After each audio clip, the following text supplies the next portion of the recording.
Here now, Mehek Cooke, Republican National Committee surrogate and CEO of American Frontier Strategies. Also, Democratic analyst Jonathan Harris is with us. To you both, thank you for being here as we watch opening statements in this highly anticipated trial. 34 criminal counts for falsifying business records to cover up this affair. Trump says he did nothing wrong. Mehek, let me start with you. Trump had to cancel his first planned rally since this trial began. He'd much rather be out on the campaign trail. How does his campaign strategize around him being in a courtroom for the next 6 weeks? Marty, thanks for having me. And that's such a good question. I think the president's going to continue to show up in court. And what the campaign's going to do is continue to show up in these swing states and tell the truth. And anytime the president's not in court, he has been with the people. He's speaking to them directly and trying to tell them what's really going on. There's a frontal assault on democracy today. This has all been a setup by Joe Biden and a lot of liberal elites that want to take the president down. They weren't able to be successful against the president's businesses, against his children. So now what they've tried to do is truly take the president down in the courtroom. This is absolutely unacceptable. This is not just. And there's so many Americans today that are independents that are saying to the campaign and to people like me, hey, I used to be an independent or I used to be a Democrat, but I'm going to be voting for President Trump, because if this could happen to a man like Trump, it could definitely happen to a smaller person like me as I'm trying to talk out during school board meetings, which the FBI has already targeted parents. So I truly think as the president is continued to be demonized by these liberal elites, he's going to continue to surge in polls. Jonathan, how does President Biden capitalize on Trump being in court now for this criminal case? Well, it's hard because there's kind of two things going on. I mean, there's the trial going on of the former president. I think it's very important to make sure we call him the former president, because that's what he is.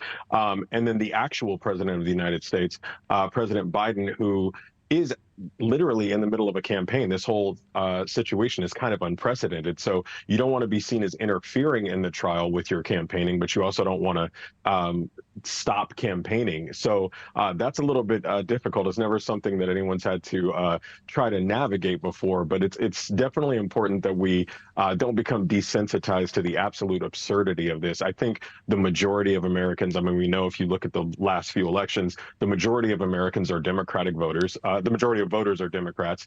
And I think they look at this and they see a person who engaged in ridiculous, inappropriate conduct and is being held accountable for it. I don't think we should lose sight of also that this is the so-called family values candidate that is on trial for reportedly sleeping with an adult film actress while his wife was at home pregnant with his child. That is the family values candidate, and the so-called law and order candidate is the one that's the first former president to ever face criminal charges. I think most people see it. I think most people see that his conduct is unacceptable and that he's being held accountable for it. No matter how much spin the right tries to put on it, that's the reality. Mehek, I know you'd like to respond to that.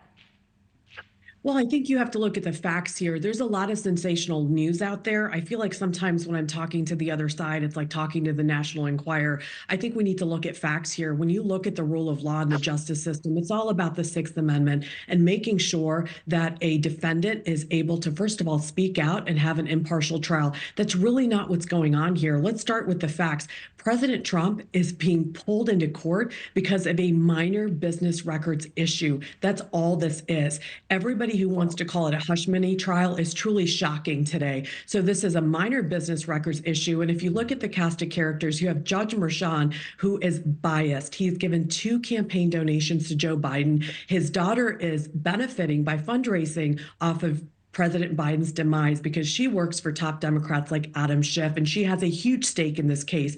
And then you have Alvin Bragg. Alvin Bragg's entire stump speech, entire campaign, 84% of New Yorkers voted for him because he said he was going to take down President Trump. So how do you take a misdemeanor and turn it into 34 felonies? This is the same DA, by the way, that has converted most felonies, over half, according to statistics, to misdemeanors. So let's just get on with these cast of characters and know that they're mostly biased. They're against President Trump. And then when you look at the facts of this case, there shouldn't be a case today because this is strictly a misdemeanor. This has truly been a way and a ploy to keep President Trump from campaigning in these swing states, and it isn't working. You never bootstrap a misdemeanor to a felony and think it's going to work in court. It's truly not. And I think what All else right, is very Mehek, I've got to jump in because I want to give Jonathan a chance to respond to that. And Jonathan, you have the final word here, but only about 20 seconds or so to do it. Sure. I think it's impressive the way the right is able to try to spin this and try to demonize everybody around Trump, but not Trump himself. It's everybody else's fault. It always is. He's the victim. I've got to give a little bit of credit to Trump for at least dumbing down his messaging. He's just dumbed it down to, I'm a victim. Everybody's mean to me. It's not fair what they're doing to me. And that resonates with a certain amount of people. But the truth is, he is being held accountable for his actions. It's sad that the right doesn't just say that and just say, hey, let him have his day in court. If he's innocent, we trust our legal justice system. Instead, they need to try to demonize everybody and make him out to be the victim. And everybody's just so mean to former President Trump. He is running into the consequences of his actions. That's not a conspiracy. That's just reality. We're going to leave it there for now. Mehek Cooke and Jonathan Harris, thank you both. Thank you. All right, we're following a major case before the Supreme